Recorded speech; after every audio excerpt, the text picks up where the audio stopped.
Hello and welcome back to America Fest, the biggest gathering of conservatives here in Phoenix in Arizona. Now, I've just filed my column for The Sun this week and it's all about J.D. Vance. Now, a lot of Trump fans here, you can say, the red caps, there are a sea of them down there. But not quite a lame duck yet, but all eyes here and ears are looking at the future.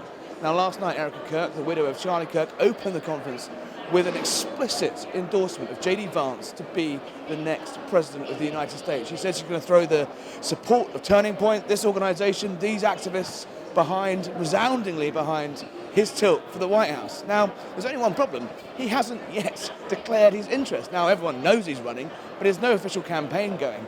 So, you could think a little premature, but it wasn't even this only endorsement that Vance got this week. His most likely contender, rival contender for the White House is Marco Rubio, the Secretary of State. Now, in an astonishingly candid interview with Vanity Fair that's caused a lot of ripples in the White House, Rubio was explicit. He said, if JD runs, he will be our nominee and he will have my full support. So without even declaring a candidacy, he's already the front runner.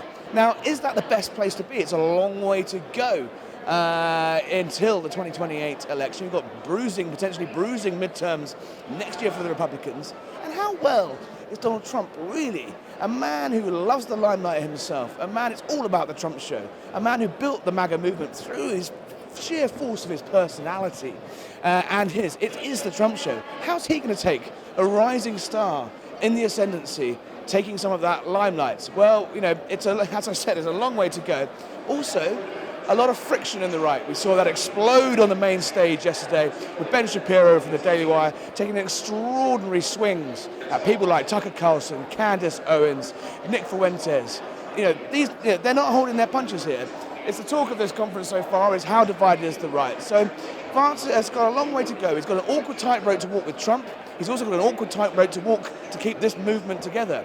And crucially, he needs to win over moderate voters who look at him and think he's if not as outrageous, possibly more extreme version of Donald Trump. So he's the front runner for sure as we close 2025, but it's a long way to go.